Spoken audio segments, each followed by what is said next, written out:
olsun əziz və dəyərli izləyicilərimiz, saatlarımız 16:00 göstərsə və həftənin bazar günü isə bu o deməkdir ki, həftə sonlarının ən reytingli maarifləndirici proqramı olan Gümrah Həyat bugün də sizlərin qarşısındadır və söz ki, bazar günlərinin dəyişilməz mütəxəssisi, Andromed Tibb Mərkəzinin təsisçi rəhbər və ölkə üzrə ən tələbatlı androloq, dermatoloq Mirzəli doktor Cəfər Quliyev studiyamızın özəl qonağıdır. Xoş gəlmişsiniz. Çox sağ olun. Hər vaxtınız xeyir olsun. Necəsiz? Mən həmişə əla. Bəli, qarşıdan gələn bayramlarınız, axır çərşənbəniz, Novruzunuz mübarək olsun. Düzdür, biz xoş sabahda inşallah bayramlaşacağıq, amma Gümrah Həyatda da bayramlaşaq. Bəli. Verilişə dəvətinizə görə öz təşəkkürümü bildirirəm. Həm də bayram qabağı öz tövsiyələrimiz var da, onları tamaşaçılarımıza bildirək ki, yəni bayram olmağından istifadə edib çox yeməsinlər. Eynən, doktor, mən istəyəcəm, biz hər zaman qadınlarla, bəylərlə bağlı əhatəli danışırıq. Həm onların cinsəl sağlamlığı ilə bağlı, bəylərin reproduktiv orqanlarının sağlamlığı ilə bağlı ki, bugün istəyəcəm ümumi cavablandırasınız ki, dünya şərtlərinə, müasir dünya şərtlərinə uyğun olaraq kişilərin sağlamlığı barədə hansı siz çağırışları, hansı siz məqamları qeyd eləmək istəyirsiniz? Günümüzdə sizcə müasir dünyada daha çox bəylər hansı problemlərlə sizin qapınızı döyür? Günər xanım, ümumiyyətlə belə götürəndə düzünü danışaq da, istər qadın olsun, istər kişi olsun, sağlamlıq insana Allah-Taala tərəfindən pulsuz verilir. Sadəcə olaraq o sağlamlığın qədrini bilmək bizim borcumuzdur. Nə olsun pulsuz verilib, qədrini bilməliyik də. Ona görə də, məsələn, biz həmişə söhbətlərimizdə danışırıq ki, 18 yaşına qədər yetişmiş insanın sağlamlığı valideynindən asılıdır. Əgər valideyn yaxşı valideyn olsa, onun evladı sağlam yetişəcək və cəmiyyətə təhvil veriləcək. Yox, əgər laqeyd valideyni olarsa, əlbəttə ki, o evlad şikəst də ola bilər, xəstə də ola bilər, gələcəkdə sonsuz da ola bilər, cinsi zəif də ola bilər və s. İndi mən öz sahəmizdən danışıram ki, yəni andrologiya, dermatovenerologiya tamam başqa bir şeydir də. Və bu andrologiya, dermatovenerologiya özündə bir neçə sahəni birləşdirdiyinə görə mən ümumi deyirəm. Yəni, məsələn, əgər insanın qaraciyəri, ödəyi, mədaltı vəzi və s. bu şeylərdə problem varsa, demək, bunda maddələrin mübadiləsində pozuntu olacaq. Maddələrin mübadiləsində pozuntu baş verərsə, bunda istər dəri xəstəlikləri, istərsə də androloji xəstəliklər baş verəcək. Bu məlum şeydir. Çünki qəbul edədiyimiz qida əgər orqanizmə düzgün qəbul olunmursa, məlum şeydir ki, bu belə lori dildə deyək də, biz buradan məsələn hansısa bir rayona gedirik, gedirik Astaraya, məsələm üçün deyirəm. Amma istiqamət götürmüşük Qusara. Cin ayrı, şeytan ayrı. Biri o yanda, biri bu yanda. Yəni, orqanizmə daxil olan qida, sağlam qidadan söhbət gedir, məlum şeydir. O fast foodlardır, nə bilim, qazlı içkilərdir və s. Bunlardan ümumiyyətlə qaçmaq mümkün olmasa da heç olmasa azaltmaq lazımdır. Bir də un və un məhsulları. Bu ən dəhşətli bir bəladır. Bugünkü, mən sizə düzünü deyim, bugün mənə müraciət edən insanların əksərinin şikayəti nədir? Köklük.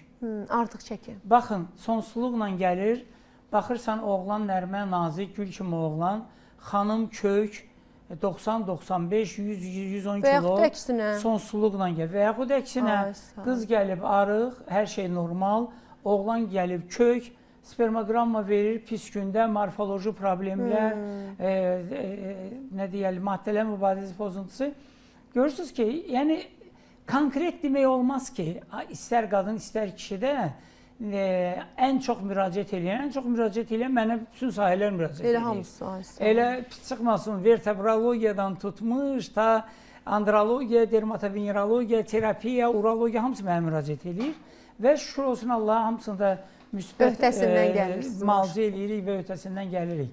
Sadəcə olaraq mən yenə deyirəm ki, bu elə bir həkimlik elə bir şeydir ki, həkimin hər şeydən məlumatı olmalıdır. Sadəcə olaraq, əgər onun profili üzrə müraciət olmazsa, onu yönətməlidir düzgün bu sahəni bilən həkimlərə. Və siz deyirsiniz ki, ən çox müraciət bugün kişilərdə nədir? Doktor, mən düşünürəm, elə cinsi zəiflik, cinsi istəksizlik, prostatın iltihabı, prostatın acın olması, orxid, yəni xayaların iltihabı prosesi, cinsi yolla keçən xəstəliklərdən əmələ gələn prostatitlər, orxid və s. və s. Yəni, bu günləri kişilərin müraciəti budur. Qadınların müraciəti uzun müddətli axıntı, ginekoloq müalicə eləyə bilmir, müalicə eləyir, effekti yoxdur, müalicə eləyir, daha da pisləşir. Niyə? Niyə? Burada müayinə düzgün getməlidir. Qadınlarda. Bəli, qadınlarda hər hansı bir, istəyir 18 yaşı olsun, istəyir 45 yaşı olsun, cinsel həyat yaşayan qadın ildə bir dəfə kolposkopiyadan keçməlidir. Qızıl standart. Bu vacib bir şeydir, bu dünya standartıdır. Niyə?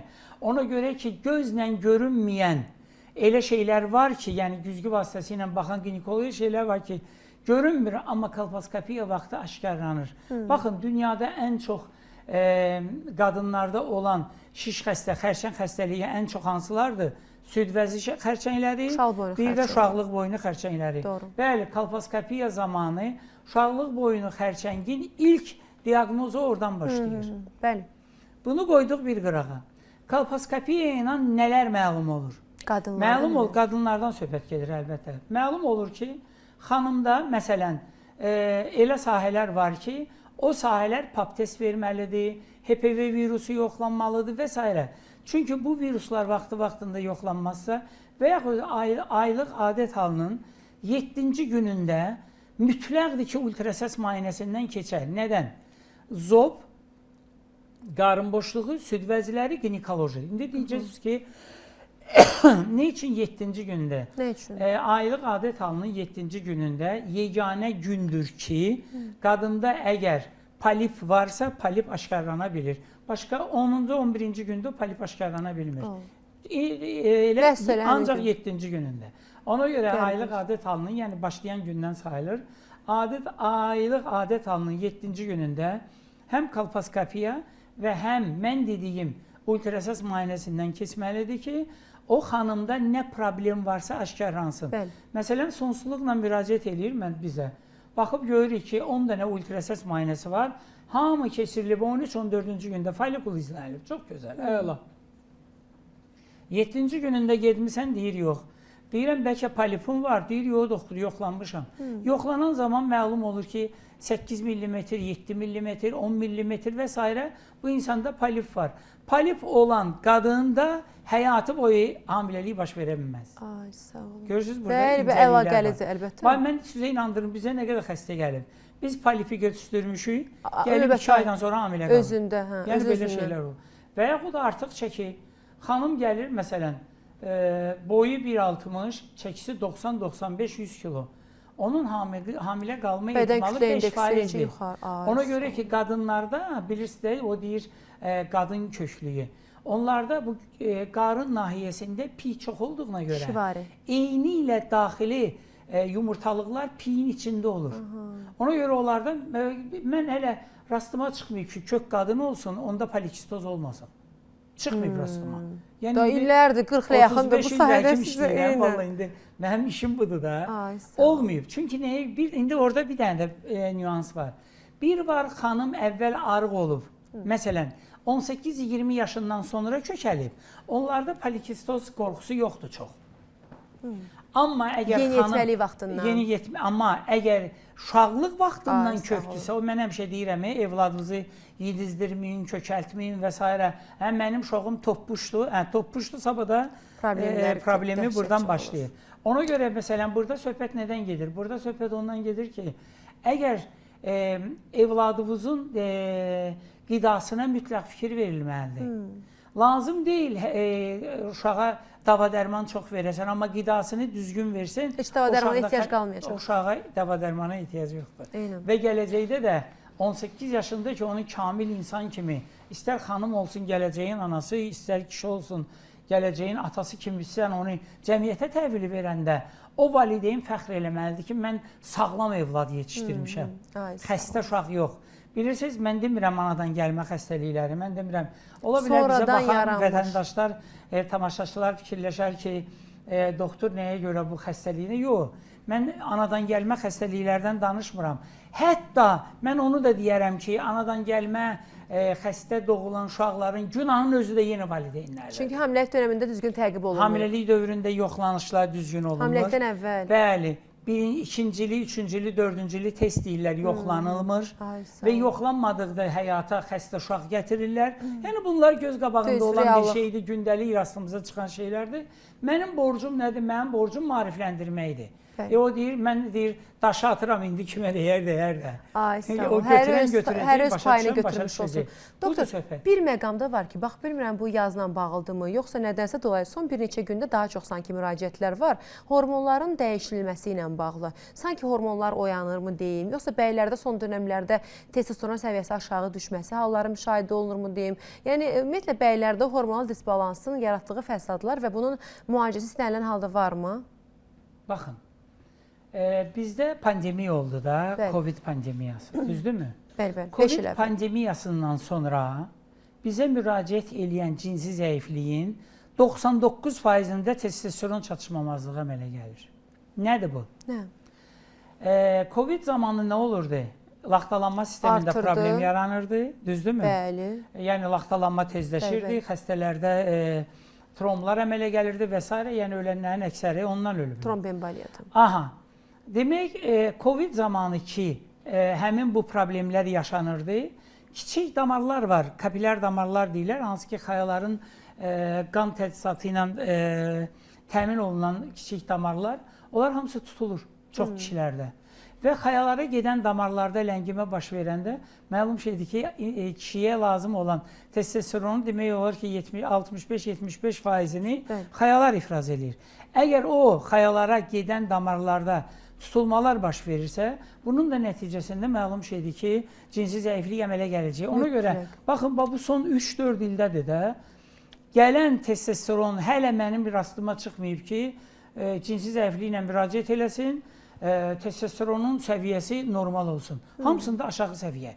Mən demirəm tam yox səviyyə, yox. Yəni aşağı həddə. Əgər normativ məsələn 2-dən 10-a qədərdirsə, bunlarda çıxır 1.9, 2, 2.2, 1. Yəni məlum şeydə bu. Əgər testosteron səviyyəsi aşağı düşürsə, demək prolaktinin səviyyəsi qalxacaq. Bunlar biri-biri ilə tərs mütənasibdir. Və burada yoxlanış zamanı da xəstəyi başa salırsan ki, tək testosteron yoxlamaqla bu xəstəliyi müalicə etmək olmaz. Prolaktin yoxlanmalıdır ki, prolaktini tənzimləməklə testosteron səviyyəsini qaldırmaq olur. Yəni, burada incəliklər var da. Bilirsiniz, mən həmişə deyirəm ki, andrologiya təkcə prostatdan asılı deyil. Androloji xəstəliklərdə endokrinologiyanı bilməlisən, nevrologiyanı bilməlisən, psixologiyanı bilməlisən, urologiyanı bilməlisən, cinsi yolla keçən xəstəlikləri bilməlisən, dermatovenerologiya və s. Yəni bunların hamısını bilərəkdən sonra bəli, sən androloji xəstəliyi müalicə edə bilir. Yəni biz deyirik cinsi zəiflik, cinsi istəksizlik, bəli bu androloji problemdir, xəstəlik deyil. Problemdir. Həyat tərzidir. Həyat tərzinin pozuntusudur. Ay, sağ olun. Amma onu əmələ gətirən səbəb burada endokrinoloji problem də ola bilər, psixoloji da, psixiatrik də, metabolizm də və s.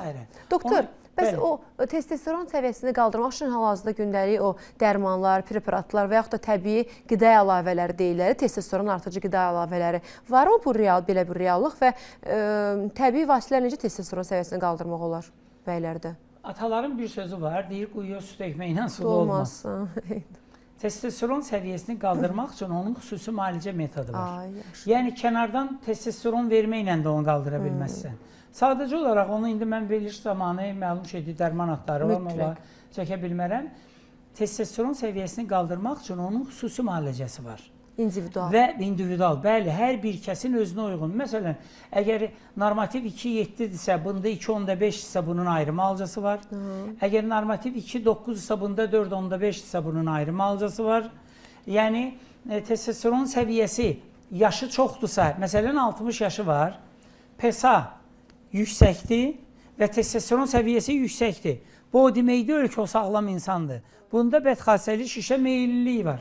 Yəni testosteronun çox yüksək olması da fərqli deyil. Mənə bir cavan oğlan müraciət eləmişdi. Ona o qədər testosteron vurmuşdular ki, prostat vəzisi 2 dəfə böyümüşdü. Ay Allah. Yəni bu cinsi zəifliklə müraciət eləyib. İndi mən androloq deyim, nə kim olub bilmirəm də, yalan deyərəm. Bu buna təsəvvürə götürün ki, Durant preparat ayda bir dəfə bu buna 3 gündən bir vururmuş, bir ayda 10 ədəd. Siz təsəvvürə götürün, bunda 10 qat bunu artırır. Mən həmişə bu sözü demişəm ki, hormonlarla oynamaq olmaz. Əlbəttə. Hormon belə bir şeydir. Hətta hormonal mazla belə oynamaq olmaz. Təsəvvürə götürün, bax tərəzidir. Dədə-baba tərəzisindən danışıram. Mərdəkanlar demişkən. Bir gözünə 5 kiloluq daş qoymuşuq. Bir gözündə də, məsələn deyirəm, 5 dənə hormon var. Hərəsi 1 kiloqram. Əgər bir hormon artarsa, o birisi hormonların miqdarını azaldacaq. Yəni, tərəzi axı pozulmamalıdır. Demək, biz testosteron səviyyəsini həddən artıq artırdıqda, bunda prolaktindir, estradioldur, DGA-dır və s. Yəni, LH və s. Bunlar hamısı düşməlidir ki, tənzimlənsin. Balans tənzimlənir, çox gözəl. Amma kişidə olan, özür istəyirəm, o kişilik rəmzi ki var, o başlayır kiçilməyə. Nəyə görə? Çünki tək testosteronla kişilik olmur. Orqanizmə lazım olan bütün hormonlar lazımdır. LH-ıdır, FSH-ıdır, prolaktinidir, testosteronudur, bunlar hamısı lazımdır. Amma bunu ifrat dərəcədə çox da qaldırmaq olmaz. Onun tənzimləmə mexanizmi var. Onun həkim görək səriştəsi olsun, onun praktikası olsun ki, o onu tənzimləyə bilsin. Çünki bu, başqa cür bunu mümkün deyil tənzimləmək. Eynən. Doktor, bir məqama toxunmaq istəyirəm. Baxın, bayram günlərini yaşayırıq. Bu bayram günlərində daha çox artıq qarşıdan ilaxır çərşənbə və yaxud da dediyimiz kimi Novruz bayramı ərəfəsi gəlir ki, bayram günlərini daha çox sevinən kimlər olur? Uşaqlar. Bəzi hallarda, bayaq bir ötəri danışdınız, istəyirəm ona o haqda əhatəli danışaq ki, bəzi hallarda uşağımız daha sağlam olacaqmış kimi düşünüb, daha çox yedizdirməyə çalışır, topuş olsun uşağımız deyirik və uşaqlarda, oğlan uşaqlarında ələxüsus nələrsə düzgün eləmirik. Ya nənələr, ya babalar, ya valideynlər olaraq. Övladların cinsi inkişafında nələrə diqqət eləməliyik oğlan uşaqlarımızın cinsi inkişafında? Oğlan uşaqları belədir, anadan olduğu 1 yaşına qədər patronaj yoxlama deyirlər. Sahə həkimi tərəfindən. Sahə pediatri baxmalıdır, yoxlamalıdır. Uşaqların xayasının olub-olmaması, yerində olub-olmamasını təyin etməlidir. Əgər problem olarsa, çox vaxt 1 yaşına qədər o cür uşaqlar əməliyyat olunur. Kriptorxizm dedikləri. Kriptorxizm, bəli. Amma bizə gəlib o çatmır. Ona görə ki, pediatrlar yaxşı işləmirlər, inciməsinlər. O yoxlamalar, ya yoxlayırlar, bilmirəm, indi valideyn layiqiydi olur, deyəm mənəm. Sonra 4-5-6 yaşında ikincilik kriptorxizm olur ki, o getməlidir ya uroloq yanına, uşaq uroloqu və yaxud androloq yanına bir daha yoxlanmalıdır ki, baxaq görək ki, onda nə problem var. Bunu da qoyduq qırağa. O 9-12 yaşında mütləqdir ki, androloqun yanına aparılıb, onun orqanlarının vəziyyətini yoxlansınlar. Ona görə ki, bəzən uşaq valideynə demir, valideyn deyir, uşaqla maraqlanmır, indi bir şey var. Uşaq axı bilmir ki, bu orqan nədir, xaya nədir, o nədir. Bu ilə valideyn maraqlanmalıdır. Düzdür, bəzi atalar var, düzdür, indi verilişdə baxa bilərlər, məndən acıqlığa gələ bilər. 25 yaşında oğlan gəlib 2 tərəfli kriptorxizmlə spermogramma verib 0. Deyirəm, niyə bunu indi vaxtacan xəbər? Deyir, mən oğlumla pərdə saxlayırdım. Deyirəm, valla bu da pərdənin nəticəsi. O pərdə bizə lazım deyil ki, sənin oğlun indi sonsuzdur. Bəli. Heç yaxşıdır ki, elə pərdə saxlamayıydın, heç olmasa uşağı var, yox. Yaxşı, pərdə saxlayırsan, çox gözəl. Apar bir dənə həkimə göstər də. Ay, sağ ol. İmkan yoxdur, çox gözəl. Ayda, gündə 1-2 paçka siqaret çəkirsən, 200-300 manat pul eləyir. Apar 30 manat verir, bir dənə uzi elətdir, bax da, görgünə uşağın xəyaları yerindədir. O doktor, bəhanədir, bəhanə. Bəhanə və cahillik deyirik biz ona, məsuliyyətsizlik. Ay, sağ olun. İstər ana olsun, istər ata olsun, oğlan uşaqları ümumiyyətlə çətindir böyütməyə. Çox. Elə qız da, oğlan da hamısı. Qız da çətindir, amma oğlan uşağı biraz diqqətli olmalıdır. Amma mən demirəm, diqqətli olmalıdır, ana oğlanı qız kimi böyütsün. Yox, o da bizə lazım deyil. Bizə lazımdır oğlanı kişi kimi böyütsün. Dədə Qorqud kinosu var, deyir, sən nə vaxt ox atacaqsan, at çapacaqsan, deyir, ata sən məni nə vaxt apardın, ox öyrətdin, at çapdırdın ki, mən eləmədim. Yəni, atanın borcudur evladını kişi kimi böyütsün. Bəli, bəli. Yəni, mama uşağı kimi yox, kişi kimi böyüməlidir. Doktor, bəs oğlan uşaqlarındakı hormonal problemləri biz hansı yaşdan hiss eləyə bilərik? 9-12 yaşında. Amma oğlan uşaqlarının analizləri əslində verilir 12 yaşında. Çünki 12 yaşına qədər onlarda təkamül gedir də, gəlir yetişir axı. İnkişaf. Çünki cinsi yetişkənlik dövrü biz nə vaxtdan sayırıq? 12, 14, 15 yaş. Demək 12 yaşında tam bunun hormonları artıq stabil olmalıdır. Əgər orada qeyri-stabillik varsa, həm biz kənardan nəyləsə müdaxilə edib onu tənzimləməliyik. Əgər tənzimləməsək, məsələn, kök uşaqdır, məsələm üçün deyirəm, xarici cinsiyyət orqanı demək olar ki, görükmür. 15 yaşından sonra onu heç kim düzəldə bilməz. Düzdür, bəzi cərrahlar var, alladırlar ki, ay mən əməliyyat eləyirəm, ay düzəldirəm, ay orada götürür, piyi götürür. Onlar hamısı cəfəngiyyat və nağıldır. Yoxdur elə bir şey. Elmdə ümumiyyətlə yoxdur. Təbabətdə yoxdur belə bir şey ki, 12-14 yaşında uşaqda əgər cinsi orqan görükmürsə, onun piyini çıxardıb cinsi orqanı ortalığa çıxardıb. Mümkün deyil, elə şey yoxdur. Bu hamısı yalan bir şeydir. Yəni o inciməsin cərrahlar bəziləri. Bu cəmaatı allatmaqdır. Oğlan uşaqlarında və ya da gənc oğlanlarda, eləcə də yaşına asılı ümumiyyətlə oğlanlarda, bəylərdə, kişilərdə qadına bənzər süd vəzi formalaşması, o ginekomasti deyirlər, deyəsən, hə, səhv eləmirəmsə adı. Ginekomastiya nədən əmələ gəlir? Kök uşaqlarda, kök oğlanlarda məşğul əmələ gəlir. Kök olub arıqlayandan sonra da qalır ya onlarda. Arıqlayandan sonra mən sizə deyim, var ginekomastiya, var psevdoginekomastiya. Yəni bir var ağıllı başlı süd vəzisi, o artıq təmiz hormonal problemdir. Bir də var yalançı ginekomastiya. Həmin uşaqları biz arıqladırıq, döşlər gəlir normal səviyyəyə çıxır. Yəni yalançı ginekomastiya odur ki, orada piy toxumasıdır. Bu arıqladıqca piy də arıqlayır və salam o ilə də çıxır gedir. Bir də var hormonal. Bir də var hormonal ginekomastiya. O ancaq əgər dərman preparat, bu idmançılarda çox vaxt olur, mən sizə deyim. Oğlanlar o qədər testosteron, estradioldan istifadə edirlər ki, onlarda hormonal disbalans əmələ gəlir deyə həmin o ərəfədə başlayır süd vəzilərində ağıllı başlı süd vəzisi əmələ gəlməyə. Doktor, bir mövzuya toxunmaq istəyirəm. İstər gənclərdə, istər yaşına asılı olaraq bəylərdə hansı cinsi yolla keçən infeksiyalar öz-özünə, yəni müalicəsiz belə sağalıb gedə bilər? Varmı belə bir reallıq? Cinsi yolla keçən xəstəliklər. Cinsi yolla keçən xəstəliklər bir neçə qrupa bölünür. Var adi xəstəliklər, məsələn, trixomonoz, gonoreya, xlamidi və s. bu kimi xəstəliklər. Onlar özü-özünə keçən xəstəliklər deyil. Əgər o xəstəlikləri müalicə etməsən, onlar ancaq fəsad yarada bilər. Özü sağalmır yəni. Nə kimi fəsadlar, doktor? Prostatit əmələ gətirə bilər, orxid əmələ gətirə bilər, uretrit əmələ gətirə bilər, sistit əmələ gətirə bilər və s. Və gələcəkdə sonsuzluğa can gətirib çıxara bilir. Cinsi zəifliyi əmələ gətirə bilər və s. Elə hamısı onun üzərində quruldu. Amma məsələn elə xəstəliklər var ki, mikoplazmadır, ureplazmadır, bu kimi xəstəliklər var ki, onlar əgər orqanizmə düşübsə, orqanizmdə onun müalicəsi 2 ay getmirsə, onda artıq 2 aydan sonra demək olar ki, orqanizmin öz immun sistemi həmin bu demək mikroplarla demək olar ki, mübarizə apara bilir. Yəni durub onun 2-3 aydan sonra onun durub müalicəsinə ehtiyac yoxdur. Məsələn, HPV günümüzdə çox eşidirəm, mən bu mövzuda istəyirəm HPV haqqında danışaq. HPV bəylərdə də, xanımlarda da, yəni bu cinsi yolla yoluxan infeksiyadır. Xanımlarda uşağı boyun xərçəngini gətirən ən vacib, belə deyək də, cinsi yolla keçən infeksiyalardır. Bəs bəylərdə bu necə müalicə olunur? Demək, HPV belədir. HPV kişilərdə dəridə olan cinsi orqanlar ətrafında olan kandiloma, papiloma və yaxud nəyinsə üzərindən sıyrıntı şəklində götürülür. Analiz üçün. Və onun analizi olunur. Ona deyirlər HPV-nin genotipi. Bəli. Qadınlarda eyni ilə bəzən olur üstdə olur, bəzən olur daxildə. O bayaq dediyim kolposkopiya elə onun üçündür ki, demək kolposkopiya zamanı aşkarlanır ki, orada polip var, yoxdur və s. və s. Ondan sonra artıq o demək müayinə olunur, genotip aşkarlanır. Genotip aşkarlandıqdan sonra artıq onun müalicəsi olunur. Müalicədən sonra təmizlənir, yandırılır və s. Amma bunu sözsüz ki, dəyərli izləyəcəyimiz bəzi hallarda xanımlar tərəfdən danışanda, ginekoloqlarımızla və yaxud da digər bu sahənin xanım tərəfinin mütəxəssislərindən deyirlər ki, 2 tərəfli olmalıdır və doktorumuz da onu təsdiqlədi ki, istənilən halda bu bəy və xanım tərəfdən cütlük formada müalicəsi daha yaxşı olar. İstənilən halda əgər cinsi yola keçən infeksiyadırsa, bu cütlük formada müalicə olunmalıdır, düzdürmü? Bəli.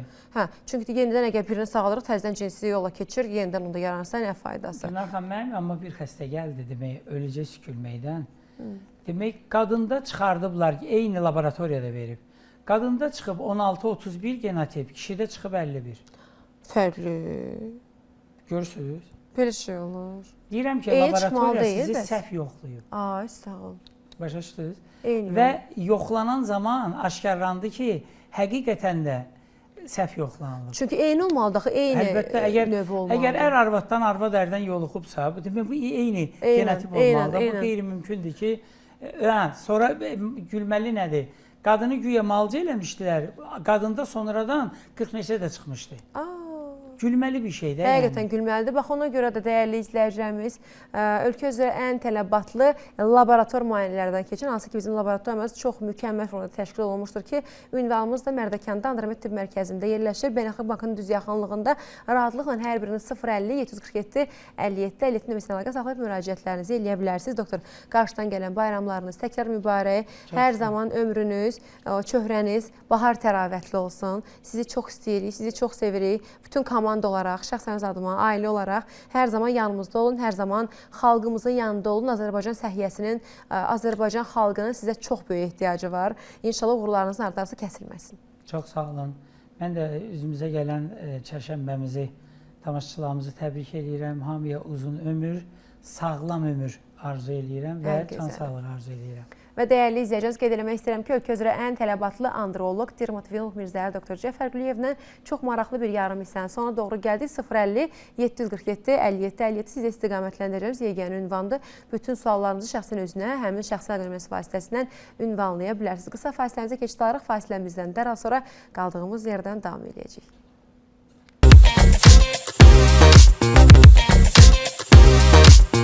Qısa fasiləmizdən dərhal sonra qaldığımız yerdən davam edirik. Dəyərli izləyəcəyimiz, əziz və dəyərli həm cinslərim, dəyərli xanımlar, gözəl xanımlar ekrana daha yaxın yaşayın. Çünki günümüzün çox aktual problemlərindən biri olan sonsuzluq haqqında danışacağıq ki, sonsuzluq müasir tibbin ən çox araşdırılan sahələrindən biridir ki, özündə bir çox tibbi və sosial problemləri həll edən, problemləri əhatə edən sonsuzluq probleminə bağlı danışacağıq. Hansı ki, bir çox problemləri əhatə edən mövzuların əhatəli suallarımı ünvanlayacağım. Həm sizin, həm öz suallarımı ünvanlayacağım. Dəyərli mütəxəssisimiz artıq günlərdir anonslardan hər birinizin tanıdığı, gördüyü üzrə Azərbaycan Tibb Universitetinin ikinci Mamalıq Ginekoloq Kafedrasının həkimi, cərrah mama ginekoloq Tağıyeva Vüsalə Zübeyt qızı studiyamızın özəl qonağıdır. Xoş gəlmişsiniz. Xoş gördük Günlər. Hər vaxtınız xeyir. Necəsiniz? Sağ olun. Siz necəsiniz? Çox təşəkkürlər. Qarşıdan gələn Novruzlarınız. Çox sağ olun. Həm çərşənbə, həm bayramlarınız, Novruzunuz hamısı mübarək. Çox sağ olun. Mən də öz adıma bizi izləyən tamaşaçıları salamlayıram. Hər kəsin bayramını təbrik edirəm. Eyni zamanda təşəkkür edirəm təkrarı dəvətinizə görə. Mənə də çox xoşdur. Bugün də inşallah ki, inanıram çox gözəl bir mövzu seçmisiniz. Həqiqətən çox aktual bir mövzudur. İnanıram ki, bugün də maksimum maarifləndirməyə çalışacaq. Mən də sadə dildə Eynən, tibbi terminləri kənara qoyaraq. Sadə dildə çalışacağam ki, çünki izah edim, suallarınıza cavab verim ki, hər kəs bizi anlasın və maksimum maariflənsin. Əslində sonsuzluq həm tibbi, həm sosial bir problemdir günümüzdə. Təəssüf olsun ki, get-gedə bu problemlərin sanki artım tempini müşahidə edir, amma bəzi insanlar sonsuzluq anlayışının nə olduğunu belə bilmirlər ki, istəyəcəm ilk olaraq sizdən soruşum, nədir sonsuzluq? Bəli, çox düzgün vurğuladınız. Çünki bəzən ailə həyatı qururlar, 3 ay keçir, 2 ay keçir, 5 ay keçir, gəlirlər, doktor, sonsuzluq var, mənim gəlinimdə və yaxud da qızımda hamiləlik başlayır. Bu sonsuzluq deyil. Sonsuzluğun əslində bir tərifi var. Mən onu istəyirəm buradan deyib bugün. Sonsuzluq bir il ərzində əgər qorunmasız bir şəkildə müntəzəm cinsi əlaqə varsa, amma yenə də hamiləlik baş tutmursa, bu sonsuzluqdur, yəni infertilitedir. Yəni bir il ərzində olmalıdır bu müddət. Bir il ərzindən tez, əgər bu cütlük cavandırsa, heç bir problemi yoxdursa, əlavə bir ginekoloji bir əməliyyat qız falan keçirtməyibsə, bəzən kist əməliyyatı keçirilir, yumurtalıq bəzən bir də görürsünüz, xüsusən də periferiyadan qadınlar gələndə qız vaxtı deyib, kistam olub, yumurtalığımın birini çıxardıblar. Əslində bu böyük dəhşətdir. Kistada yumurtalıq çıxarılmır əslində müasir dövrdə. Yəni çox nadir hallarda biz əslində bununla müasir dövrdə biz rastlaşmırıq. Əvvəllər olub belə hadisələr biz görürük, amma yenə də deyirəm, bir iləri biz bir ili gözləyirik, əgər heç bir problem yoxdursa. Amma bəzi istisna hallar var, biz artıq 6 ay gözləyirik, deyirik, maarifləndiririk. 6 ay ərzində əgər hamiləliyiniz baş tutmursa, 6 aydan çox gözlənməyinizi məsləhət görmürük. Bu hansı hallardır? Birinci növbədə yaşı 35-dən yuxarı olan qadınlar. Daha sonra bayaq qeyd elədiyim kimi hər hansı bir əməliyyat, yumurtalığında bir əməliyyat keçirdi, vaxtıkən kist əməliyyatı olub, çəkisi çoxdur, bəlkə ola bilər xanımın polikistik over sindromu, yumurtalıq sindromu olan qadınlar, tüklənməsi çox olan, sızanaqları olan, aybaşları 2-3-4 aydan bir olan qadınlar, bunlar oturub bir ili gözləməməlidirlər. Yəni artıq 6 ay hamiləlik, bəli, 6 ay ayında artıq ailə həyatı qurdu, uşaq yoxdur, artıq həkimə müraciət. Eyni zamanda yoldaşı da. Bəzən oğlanlar cinsi yolla yoluxan infeksiyalar olur, özü bilir əvvəldən problemi var, spermogrammasında əvvəldən bilir ki, problemləri var, ciddi bir şəkildə, varikoseli var, irəli dərəcə damarlarda, yəni genişlənmə. Bu artıq gözləməyin bir mənası yoxdur. 6 ay uzaq baş gözləyə bilər, ondan sonra həkimə müraciət etməlidir. Əslində biz bir il nəyə görə deyirik ki, cütlüklərə dəyməyək, əgər hər şey yaxşıdır, cavandır, heç bir problemi yoxdur. Çünki araşdırmalar da göstərir ki, 75%-dən çox qadınlar 6 ay ərzində özü spontan hamilə qalır. Bir il ərzində isə 85%-dən çox. Bu əslində gözəl bir göstəricidir. Ona görə əlavə müdaxilələr edib, əksinə orqanizmə müdaxilə etmək olmaz. Bir il gözləyirik. Bəzi hallarda sonsuzluq hallarının qarşısını almaq üçün evlənmədən öncə də müəyyən diaqnostik dəyərləndirmələrdən keçməyə, yəni ciddi ailə planlamanın olmasını mütləq vurğulayır həkimlərimiz ki, sizdən soruşmaq istəyəcəm. Sonsuzluq riskini azaltmaq üçün cütlüklər evlənmədən öncə hansı tibbi müayinələrdən keçmələri tövsiyə olunandır? Gülnar xanım, çox gözəl. Əslində bu müasir dövrdə artıq sonsuzluqla mübarizə olsun, istər ailə həyatı qurmadan öncə cavan qızlarımız müraciət edir. Bu artıq çox sevindirici bir haldır. Eyni zamanda oğlanlar da öz kişi belə deyim mütəxəssislərə müraciət edirlər, androloqlara müraciət edirlər.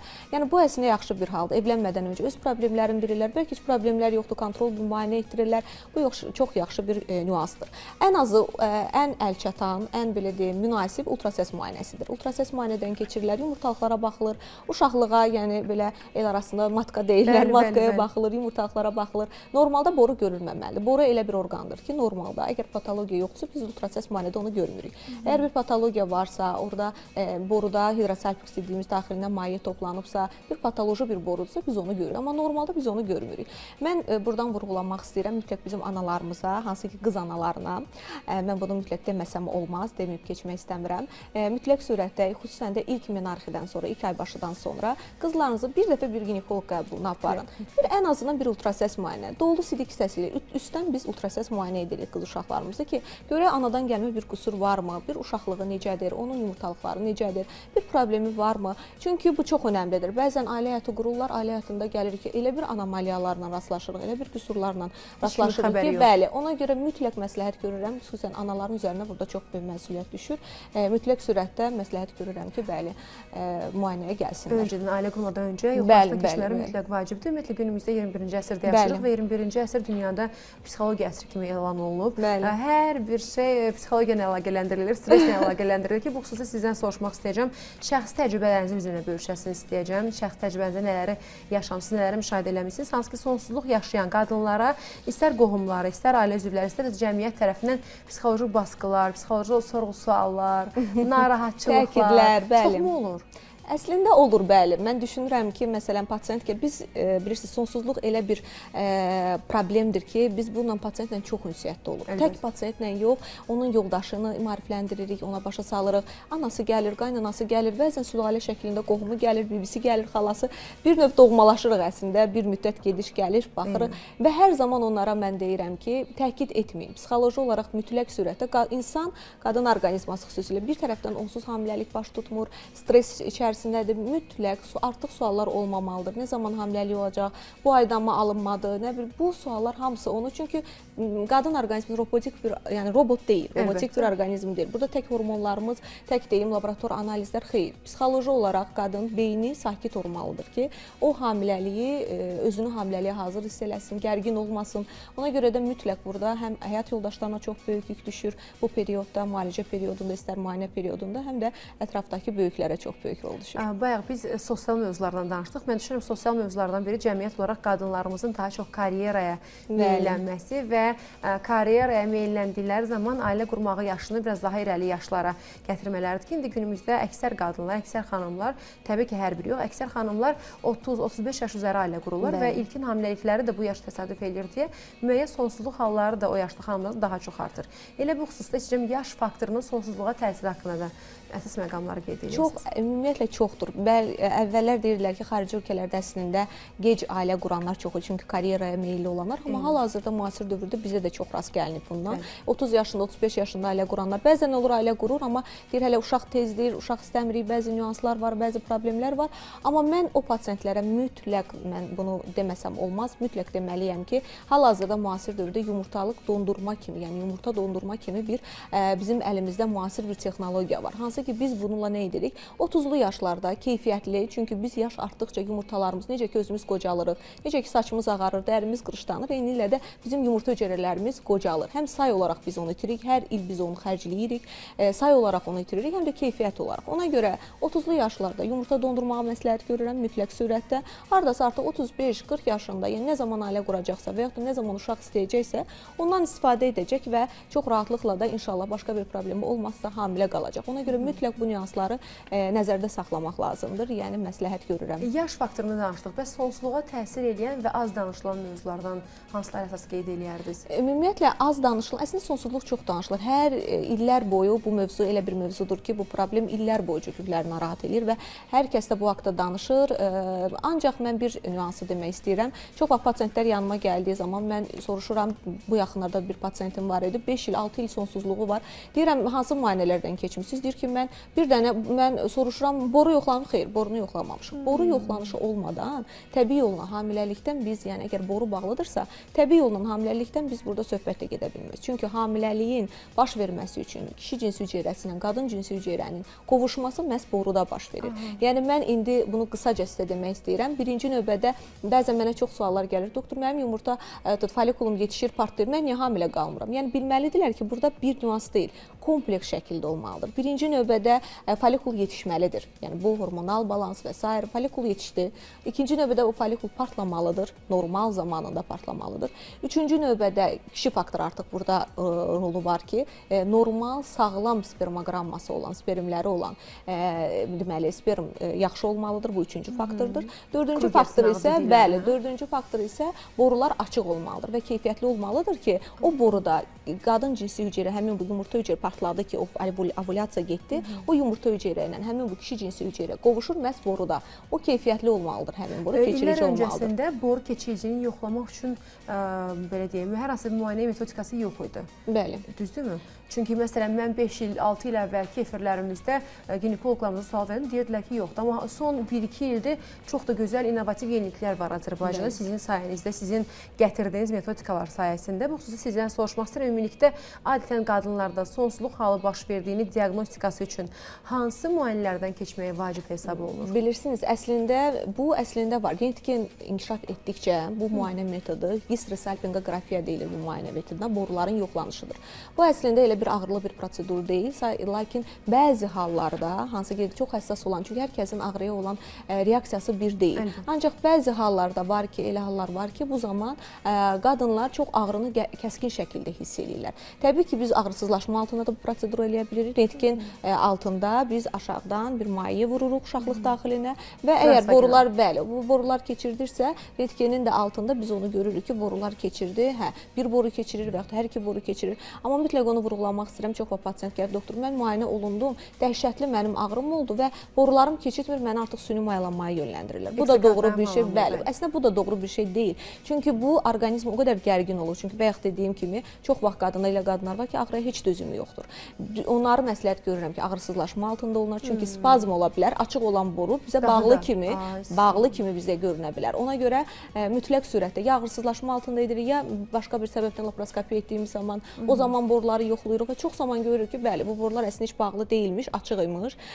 Ona görə də yəni bu çox önəmlidir. Amma boru bağlıdırsa, məsələn o qədər pasiyentlər olur ki, 7 illə, 8 illə, 9 illə müalicə alırlar. Heç bir əhəmiyyəti yoxdur. Hər iki boru bağlıdırsa və yaxud orada keyfiyyətsiz bir borudursa, orada təbii yolla hamiləlikdən söhbət gedə bilməz. Bizim boru yoxlanışı ilə bağlı görüntülərimiz var. Mən istəyirəm dəyərli rejissorumuzdan həmin o görüntüləri təqdim edeyim. Mən isə növbəti sualımı səsləndirim. Hansı ki, ultrasəs müayinəsi, hormon analizləri, histeroskopiya və yaxud laparoskopiya hansı hallarda vacib hesab olunur müayinə metodikası olaraq sonsuzluq hallarında?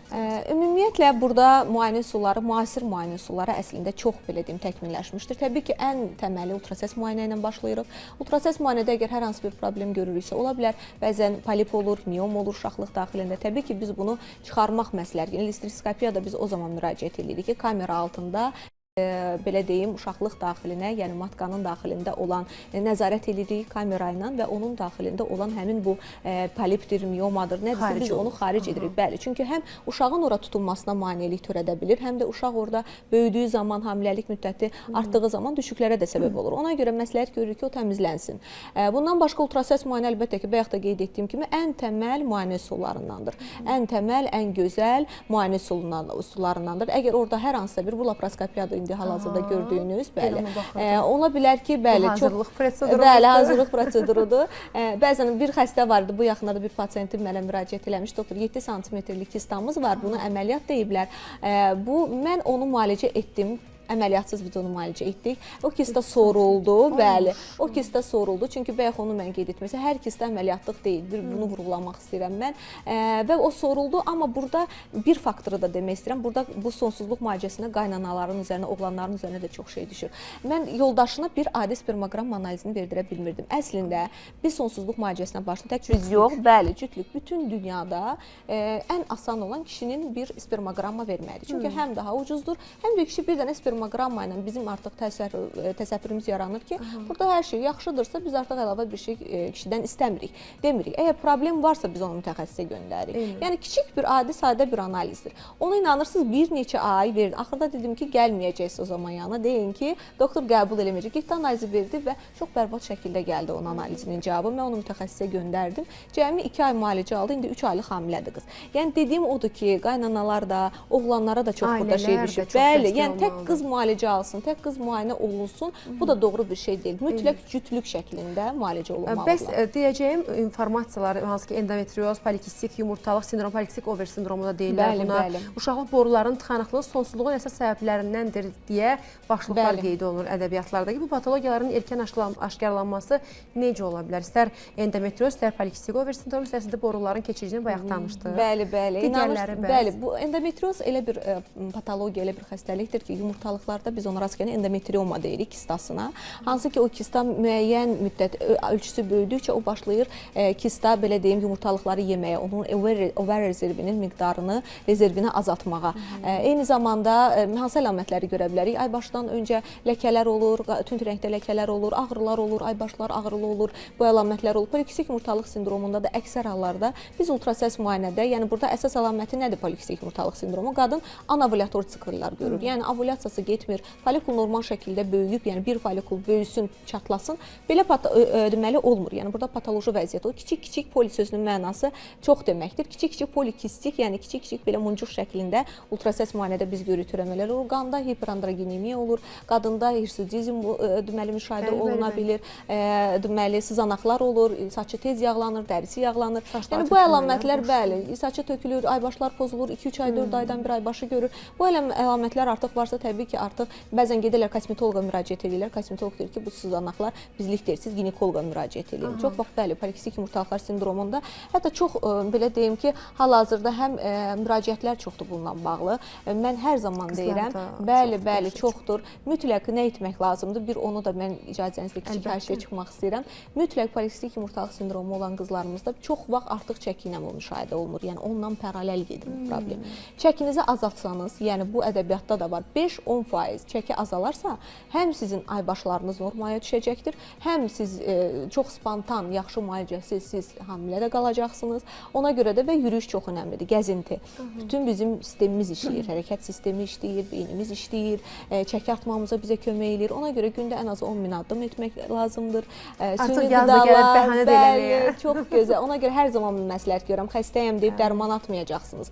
Hərəkət edəcəksiniz, çəkini verəcəksiniz, qidalanmanıza, sağlam qidalanmaq, polikistik yumurtalıqlar sindromunda əsas təməl belə deyim məsləhətlərimizdən biridir.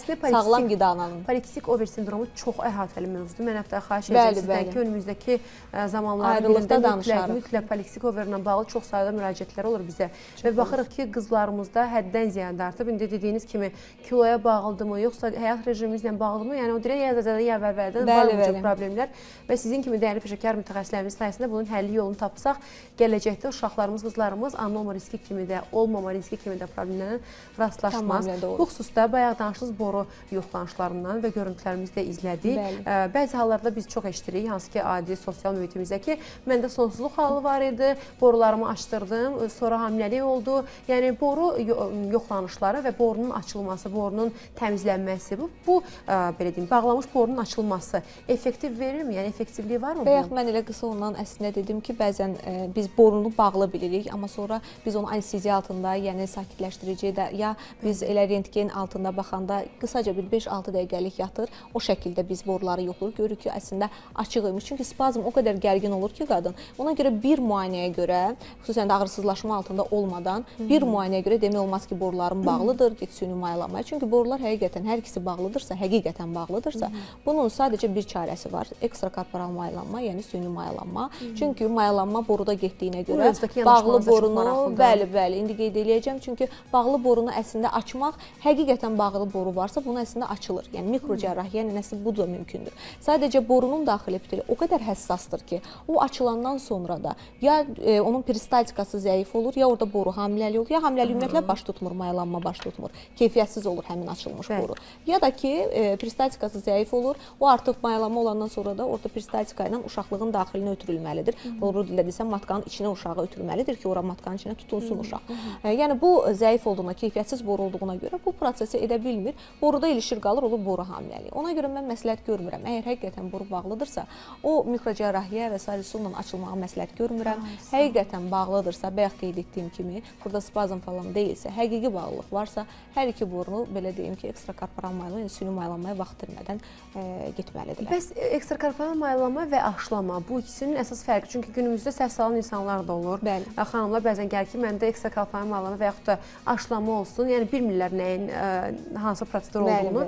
Hər ikisi ilə bağlı münasibətlərinizi, fikirlərinizi istəyəcəm qeyd eləyəsiniz. Günel xanım, əslində bəli, çox da düzgün vurğulayırsınız. Çünki bəzən pasiyentə biz aşılama deyəndə deyir, mən süni mayalanma istəmirəm. Əslində süni mayalanma da onun öz hüceyrəsidir, yoldaşının öz hüceyrəsidir. Sadəcə kənarda mayalanma baş verir, daha sonra yerləşdirilir.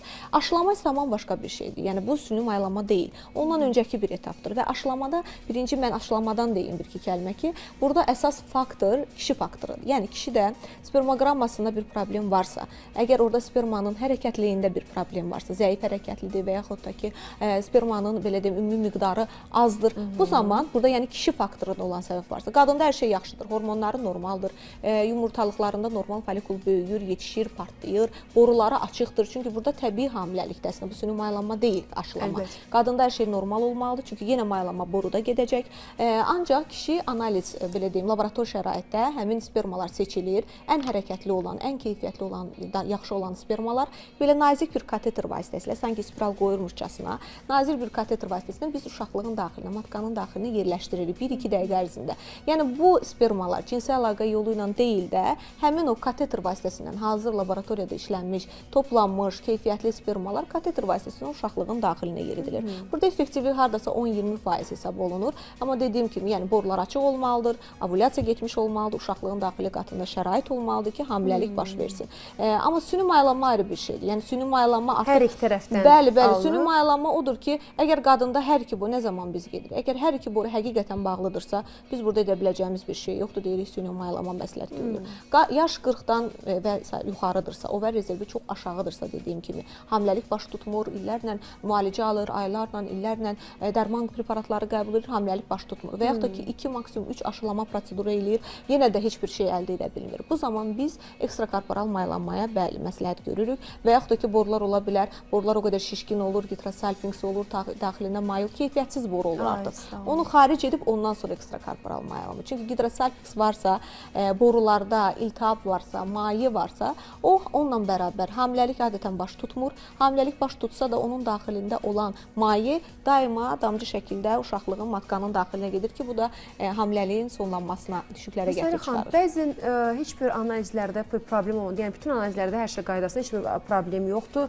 Analizlərin hər biri normativlərə uyğundur. Səbəbi bilinməyən. Səbəbi bilinməyən hamiləlik və yaxud da psixoloji hamiləlik, psixoloji daha doğrusu sonsuzluq. Yəni hərə bir cür bunu idiopatik sonsuzluq bəzi ədəbiyyatlarda qeyd olunur. Bu haqda istəyəcəm fikirlərinizi bildirirsiniz və bu hallarda müalicə necə aparılmalıdır? Günel xanım, əslində belə bir diaqnoz var. Yəni ki, biz deyirik kişi tərəfindən sonsuzluq, qadın tərəfindən sonsuzluq. Bir də deyirik ki, bəzən tibb aciz qalır. Yəni biz deyirik kişidə heç bir problem problem yox, əladır spermoqramması, heç bir problem yox. Qadında hər şey, bayaq saydığım bütün nüanslar hamısı normaldır. Ancaq hər şeydə, hər iki cütlükdə hər şey normal, ancaq hamiləlik baş tutmur. Biz bunun artıq adını tibbdə qoyuruq idiopatik, yəni idiopatik olan infertilite, yəni səbəbi bilinməyən sonsuzluq.